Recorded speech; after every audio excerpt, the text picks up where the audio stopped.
ಭಾಗಿಯಾಗಿ ಸಾನ್ನಿಧ್ಯ ವಹಿಸಿರ್ತಕ್ಕಂಥ ಇಳಕಲ್ಲದ ಗುರು ಮಹಾಂತ ಸ್ವಾಮಿಗಳ ಪಾದಗಳಿಗೆ ಗೌರವಪೂರ್ವಕ ನಮಸ್ಕಾರ ಸಲ್ಲಿಸಿ, ಅದೇ ರೀತಿಯಾಗಿ ಸಿಂದಗಿಯ ಪೂಜ್ಯ ಪ್ರಭು ಸಾರಂಗ ಸಿದ್ದೇಶ್ವರ ಅಪ್ಪಳ ಸಲುವಾಗಿ ಏನು ಹೇಳೋದು ಅವಶ್ಯಕತೆ ಇಲ್ಲ ಅಂತ ನಾನು ಭಾವನೆ ಮಾಡ್ಕೊತೀನಿ. ಸೂರ್ಯನನ್ನು ಪರಿಚಯ ಮಾಡಿಕೊಟ್ಟಾಗ ಜಗತ್ತಿನೊಳಗೆ ಸೂರ್ಯ ಯಾರಿಗೆ ಪರಿಚಯ ಇಲ್ಲ ಹೇಳಿ. ಹಂಗೆ ನಮ್ಮ ರಾಜ್ಯದೊಳಗೆ ವಿಶೇಷವಾಗಿ ಬಿಜಾಪುರ ಜಿಲ್ಲೆಯವರಿಗೆ ಸಿದ್ದೇಶ್ವರ ಅಪ್ಪಗಳ ಸಲುವಾಗಿ ಪರಿಚಯ ಮಾಡಿಕೊಡೋದ್ರಿಂದ ಅದು ಎಷ್ಟರ ಮಟ್ಟಿಗೆ ಸರಿ ಅನ್ನುವಂಥದ್ದನ್ನು ಹೇಳೋದ್ರ ಜೊತೆಗೆ ಅಪ್ಪಗಳು ಹೇಳೋದನ್ನ ಹೇಳಿದ್ರು. ಬ್ಯಾಂಕಿನ ಅಕೌಂಟ್ ಇದ್ದಿದ್ರೆ ಅವ್ರ ಕಿಶನ್ ಇದ್ದಿದ್ದಿಲ್ಲ, ಅಕೌಂಟ್ ತಗೋ ಪ್ರಶ್ನೆ ಬರಲಿಲ್ಲ ಅವ್ರಿಗೆ. ಕಿಶ ಇತ್ತಂದ್ರೆ ರೊಕ್ಕ ತುಂಬ್ತಿದ್ದು ಅಕೌಂಟ್ ತೆಗಿಬೋದಿತ್ತು. ಅದು ಒಂದು ಸಂದೇಶವನ್ನು ಕೊಟ್ಟು ಬರೀ ಸನ್ಯಾಸಿಗಳಿಗೆ ಅಷ್ಟೇ ಕೊಡಲಿಲ್ಲ, ಯಾವುದೇ ವೇದಿಕೆ ಒಳಗೆ ರಾಜಕಾರಣಿಗಳಿದ್ದಾಗ ದಯಮಾಡಿ ಕಿಸೆ ಹೊಲಿಸಲಾರ್ದು ಇದ್ರೆ ಚಲೋ, ಕಿಸೆ ಹೊಲಿಸಿದ್ರೆ ದಯಮಾಡಿ ಕಿಸೆ ತುಂಬ್ಕೋಬೇಡ್ರಿ ಅನ್ನುವಂಥ ಮಾತನ್ನು ಅನೇಕ ಸಂದರ್ಭದೊಳಗೆ ನಾನು ಕೇಳಿದ್ದೀನಿ. ವಿಶೇಷವಾಗಿ ನನ್ನ ಕ್ಷೇತ್ರ ಮೊದಲ ಬೀಳಿಗೆ ಹಾಗೂ ಜಮಖಂಡಿ ತಾಲೂಕಿನ 33 ಹಳ್ಳಿದ್ದು, ಈಗ ಬೀಳಿಗೆ, ಬಾಗಲಕೋಟ್, ಬದಾಮಿಗೆ ಶಿಫ್ಟ್ ಆಗಿದೆ. ಹಲವಾರು ಕಾರ್ಯಕ್ರಮ ಭಾಗಿಯಾದಾಗ ಒಂದು ನೋಡ್ತಾ ಇದ್ದೆ ನಾನು, ಒಂದು ಸಮಯ ಪ್ರಜ್ಞೆ, ಒಂದು ನಿಮಿಷನೂ ಹೆಚ್ಚು ಕಡಿಮೆ ಇಲ್ಲ. ಯಾರು ವೇದಿಕೆಗೆ ಬರಲಿ ಬಿಡಲಿ, ಆ ಸಮಯ ಬಂತಂದ್ರೆ ಅವರು ಕಾರ್ಯಕ್ರಮ ಪ್ರಾರಂಭ ಮಾಡಿಸ್ತಿದ್ರು. ಜನರು ಸಹಿತ ಅಷ್ಟೇ ಜಾಗೃತರಾಗಿದ್ದರು. ಸಿದ್ದೇಶ್ವರ ಅಪ್ಪಗಳ ಪ್ರವಚನ ಆಶೀರ್ವಚನ ಐತೆ ಅಂದ್ರೆ ಎಲ್ಲರೂ ಮುಂಚಿತವಾಗಿ ಬಂದು ಕೂತು. ಆದರೆ ಒಂದು ಘಟನೆ, ಅಡಿಹುಡಿಯಲ್ಲಿ ಒಂದು ಕೋಆಪರೇಟಿವ್ ಇದರದ್ದು ಉದ್ಘಾಟನೆ ಇತ್ತು, ಗೋಡೌನ್. ಶಿವನ್ ಪಾಟೀಲ್ ಅವತ್ತು ಮುಖ್ಯ ಅತಿಥಿಗಳ ಉದ್ಘಾಟನೆಯಾಗಿ ಕೆಲಸ ಮಾಡಬೇಕಾಗಿತ್ತು. ಬೆಳಗ್ಗೆ ಮುಂಜಾನೆ 5 ಗಂಟೆಗೆ ಉದ್ಘಾಟನೆ ಕಾರ್ಯಕ್ರಮ.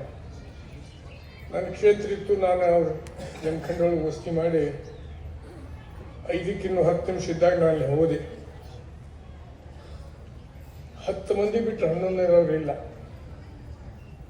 ಹೆಂಗಪ್ಪ ಇದು ಉದ್ಘಾಟನೆ ಕಾರ್ಯಕ್ರಮ? ಶಿವನ್ ಪಾಟೀಲ್ರು ಬಂದಿದ್ದಿಲ್ಲ. ಸ್ವಾಮೀಜಿಯವ್ರು ನನ್ನ ಕೈ ಹಿಡ್ಕೊಂಡು ಕರ್ಕೊಂಡು ನನ್ನ ಕಡೆ ಉದ್ಘಾಟನೆ ಮಾಡಿಸಿದ್ರು. ಮುಂದೆ 5 ನಿಮಿಷ 1,000 ಜನ ಸೇರಿದರು. 5 ನಿಮಿಷದಲ್ಲಿ ಎಲ್ಲಿದ್ರು ಎಲ್ಲಿಲ್ಲೋ ಸೇರಿದರು. ಒಂದು ಸಾವಳಿಗಳು ಒಂದು ಶಿಕ್ಷಣ ಸಂಸ್ಥೆ ಉದ್ಘಾಟನೆ, ಅದರ ಸಮಾರಂಭದ ಅಧ್ಯಕ್ಷ ನಾನು. ಈ ಕಾರ್ಯಕ್ರಮ ಮುಗಿದ ಕೂಡಲೇ ಕೇಳಿದ್ರೆ ನಾನು, ಅಪ್ಪೋಳು ಎಲ್ಲಿ ಹೋದ್ರಿ ಅಂತೇಳಿ. ಇಲ್ಲಿ ಯಾರೋ ಭಕ್ತರ ಮನೆಗೆ ಹೋಗ್ಯಾರ ಅಂದ್ರೆ. ಬೆಳಗ್ಗೆ ಮುಂಜಾನೆ ತಂದಿತ್ತು, ಒಂದು 1/2 ಕಪ್ ಚಹಾ ಕುಡಿದಂತೆ ಚಹಾ ಕುಡ್ಲಿಕ್ಕೆ ನಿಂತೆ ನಾವು ಹೋಗ್ಬಿಡ್ಲು ಅಲ್ಲಿ ಕಾರ್ಯಕ್ರಮ ಪ್ರಾರಂಭ ಆಗಿತ್ತು ಸಾವಳಿಗಳು. ಎಂದೂ ಅವರು ಸಮಯ ಪ್ರಜ್ಞೆಯನ್ನು ತಪ್ಪಿಸಲಿಲ್ಲ. ಜೊತೆಗೆ ಅವರಂಥ ಜ್ಞಾನ ಯೋಗಿಗಳನ್ನ ಇನ್ನೊಬ್ಬರಲ್ಲಿ ಕಾಣ್ತು ಇಲ್ಲೋ ಗೊತ್ತಿಲ್ಲ. ಇನ್ನೊಬ್ಬರು ಸಿದ್ದೇಶ್ವರ ಸ್ವಾಮಿಗಳು ಹುಡುಕ್ಬೇಕಂದ್ರೆ ಅವರಲ್ಲಿ ನೋಡ್ಬೇಕಂದ್ರೆ ಇನ್ನೊಬ್ಬರು ಸಿದ್ದೇಶ್ವರ ಸ್ವಾಮಿಗಳು ಸಿಗೋದಿಲ್ಲ. ಅಂಥ ಒಂದು ಪ್ರಭಾವವನ್ನು ಜನಮಾನಸದಲ್ಲಿ ಬಿಟ್ಟು ಹೋಗಿದ್ದಾರೆ. ಅದನ್ನು ಇನ್ನೊಂದು ನಾನು ಸಹಿತ 2010 ಇಸ್ವಿಯೊಳಗೆ ಅವ್ರ ಕಡೆಯಿಂದ, ಅವ್ರ ಹೆಸರಿನಿಂದನೇ ಒಂದು ಸಂಸ್ಥೆಯನ್ನು ಸ್ಥಾಪನೆ ಮಾಡಿ, ಸಿದ್ದೇಶ್ವರ ಸೌಹಾರ್ದ ಸಹಕಾರಿ ಸಂಘ ತಿಳ್ಕೊಂಡು ಅವ್ರ ಕಡೆಯಿಂದ ಉದ್ಘಾಟನೆ ಮಾಡಿಸಿದೆ. ಅಂದಿನಿಂದ ಇಂದಿನವರೆಗೂ ಸಹಿತ ಅವರ ಆಶೀರ್ವಾದವೋ ಅವರ ಕೃಪಾಕೃಷ್ಣ ಗೊತ್ತಿಲ್ಲ. 1 ವರ್ಷನೂ ನಾವು ಹಾನಿಯೊಳಗೆ ಬಂದಿಲ್ಲ, ನಡೆದೇ ಇದೆ ಇವತ್ತು. ಆಮೇಲೆ ನಾನು ಒಬ್ಬ ಸಿದ್ದೇಶ್ವರ ಸ್ವಾಮೀಜಿಯವರ ಪರಮ ಭಕ್ತನಾಗಿದ್ದೆ. ಅವರ ಜೀವಿತದ ಕೊನೆಯ ಅವಧಿಯೊಳಗೆ ಸಹಿತ ಅವ್ರ ದರ್ಶನ ತೆಗೆದುಕೊಂಡು ಹೋಗಿದ್ದೀನಿ. ಅಂಥವರು ಈ ಇಂಥ ನುಡಿನಮನ ಕಾರ್ಯಕ್ರಮ ನನ್ನನ್ನು ಕರೆಯಿಸಿ ಸಹಿತ ನಿಮ್ಮನ್ನು ಉದ್ದೇಶಿಸಿ ಅಪ್ಪೋಸ್ಕರ ಮಾತನಾಡಿಸಿ ನನ್ನ ಪುಣ್ಯ ಅಂತ ನಾನು ಭಾವಿಸ್ಕೊಳ್ತೇನೆ. ಇದು ವಿರಳರಲ್ಲಿ ವಿರಳರು. ಇನ್ನೊಬ್ಬ ಸಿದ್ದೇಶ್ವರ ಸ್ವಾಮೀಜಿಯವ್ರನ್ನ ನಾವು ಹುಟ್ಟಿ ಬರಲಿ ಅಂತ ಪ್ರಾರ್ಥನೆ ಮಾಡೋಣ. ಇದ್ದವ್ರೊಳಗೆ ಇನ್ನೊಬ್ಬ ಸಿದ್ದೇಶ್ವರ ಸ್ವಾಮಿಗೆ ಕಾಣಲಿಕ್ಕೆ ಸಾಧ್ಯವೇ ಇಲ್ಲ. ದೊಡ್ಡವರಿಗೆ ಇವಕ್ಕೆ ಸಿದ್ದೇಶ್ವರ ಅಪ್ಪಳಿಗಿಂತ ದೊಡ್ಡ ದೊಡ್ಡ ಸ್ಥಾನಗಳನ್ನು ಹೊಂದಿರಬಹುದು.